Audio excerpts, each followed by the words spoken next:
So I just realized the cool thing about remixes that kind of matches my experiences with producing. Basically, the isolation of parts creates this really interesting focusing on the part, which creates a different experience than the initial production.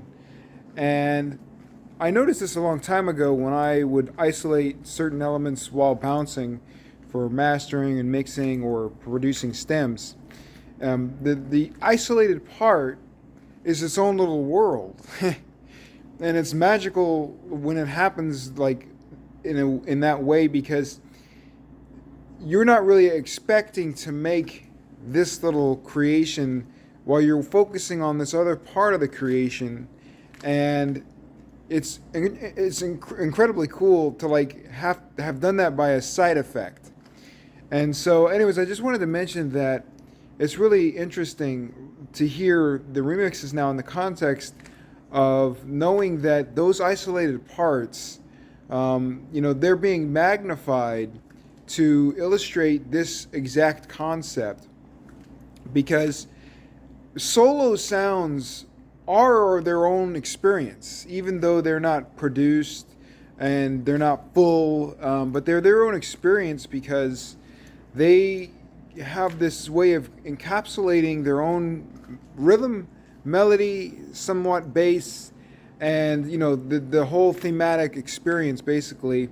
That's this thing that we call music, but it just goes to show, just listening to the ways you can interpret the isolations from the mixes and the productions to show how deep and incredibly deep music is, where you're just focusing on one element and you're finding that there's so much more just from one sound. The sky is the limit in terms of things that you can do to further develop these things. And so really it's just like limitless in terms of creative potential. When you're involved in the creative world, you're really messing with something that's so far, so much deeper and so far beyond what you really initially envision. But I don't know, I just happened to jump out at me because I'm listening to somebody remixing Michael Jackson. But you listen to the remixes that they're doing these days, and there's so very many ways that you can interpret what happened with the bass. And then when you're mixing this bass rhythm or whatever with the dance style production, and you really you're not creating another dance style piece. That's what's cool about remixes, how they can also create like a new style of genre just by taking that isolated part and taking it out of the context. And I guess that's the overarching theme of this is it was meant for the production, but in isolation it took on a life of its own.